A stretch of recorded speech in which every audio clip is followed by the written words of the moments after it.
Hello, trading is closed on the 14th of January 2025. As always, we'll begin with our disclaimer. We'll go over our calls and then make our predictions. It's my trading plan for Wednesday, January 15th, 2025. Please remember it's a plan. I can change my plan. My plan can be wrong. Any trade you make should be made at your own risk. Just a reminder, the MEJT system gives targets, says nothing about entries. Look for the pattern today with the early high, that's this. Tomorrow should be the pattern with the early low. We get to cross a target off the list, 58, 66, 55 was hit here, resistance right at the target. It's a beautiful thing. We didn't make a specific call. This is remind you of what we said. We had the PPI report coming out. Tomorrow's the consumer price index. I don't like to make calls on these days. Normally when I don't make a call, the market closes little changed. That's what happened today, so no call is the right call, but I get no credit because no call means no call. Doesn't mean I called for it to be little changed. Well, we now have a pattern where we broke to a new low, rejected the break to a new low. When we undercut these lows again here, that was also rejected. So it looks like we're trying to make a bottom because this break to new lows is not holding. Not only aren't the new lows holding, we've broken over a higher high. So we have higher lows and higher highs. Certainly could be a bottom. Now the whole thing could fall apart tomorrow. And we could open under this and then forget what I'm saying. But for now at least we're threatening to make a bottom, even though I don't think it'll stick. MEJT gave a buy signal in the afternoon. That's already played out. This is the demarked TDST line. We're still one bar under the line. This is support, and until we break support by trading under this bar's low, lowest bar, by another bar in its entirety, you just can't be too excited about collapsing. Now, once that happens, then you certainly can be excited about collapsing. We have a number of things arguing against it at this point.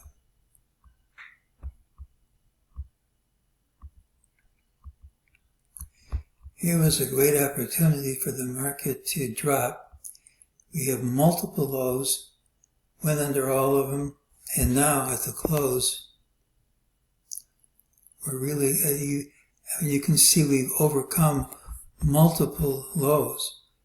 And as long as you're overcoming lows after what looks like a topping formation like this, so far at least that's a rejection of the break. It can change tomorrow, but that's what it is now. Have to find some way to count this.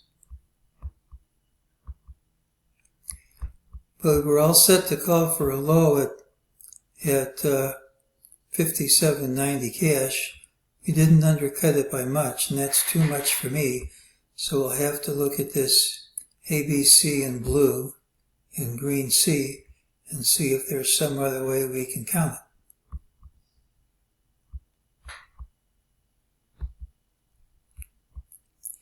Here's that C wave in blue, and we did have an A and a B and a C, and everything was perfect if we stopped at 57.90, but we didn't. So we're going to have to look at this black C again and see if we can find some other way to count it.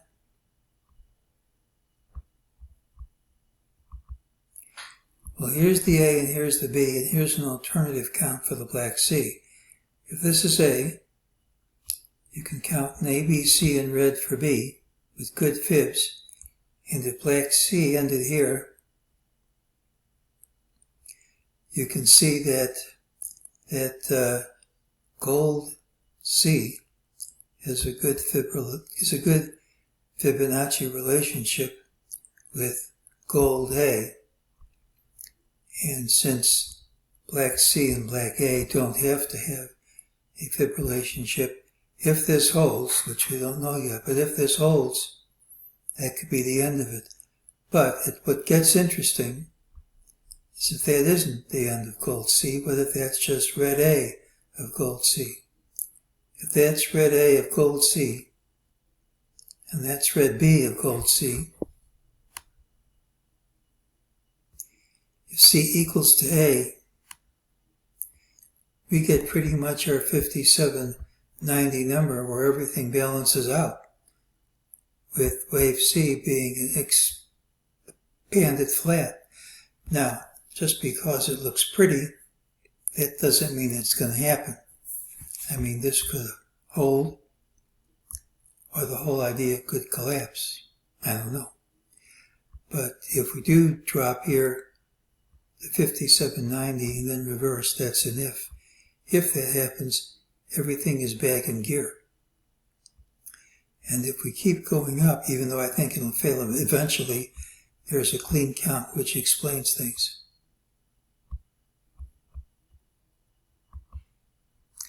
Wednesday's pattern has yearly low regardless of where we open. Typically it's a rally day with a high and defined lower. If it's weak, we see more weakness. Now a major economic report comes out before the open. I can't predict the response to that with a sufficient degree of accuracy. Now January 10th, that's Friday, was Woodson's change in trend date, and January 13th, Monday's open, and substitute for that close. That was the bottom. January 12th, Sunday, was Carolan's F24 date from the 16th of August, 2007. So far the low we've seen came right at the time when these systems of other people predicted the low. Now the response to these dates indicates a counter-trend bounce may be starting. And the wave count we showed is compatible with that too. It would be ideal if we were to retest 5790 cash and then rally, but I can't say that's the requirement. Be nice, but doesn't have to work. If we do get a bounce here, I expect it to reverse at some point. So once again, because of the economic report, I'm not going to stick my neck out and predict something. We're going to say the time and the wave count are compatible with a counter trend bounce beginning. And well, it would be nice if we dropped to 5790 and then reversed. It would be actually ideal. I can't say it's a requirement.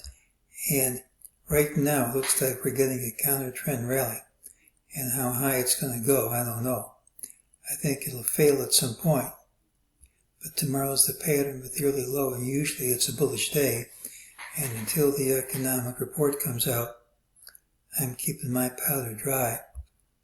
And that's today's call.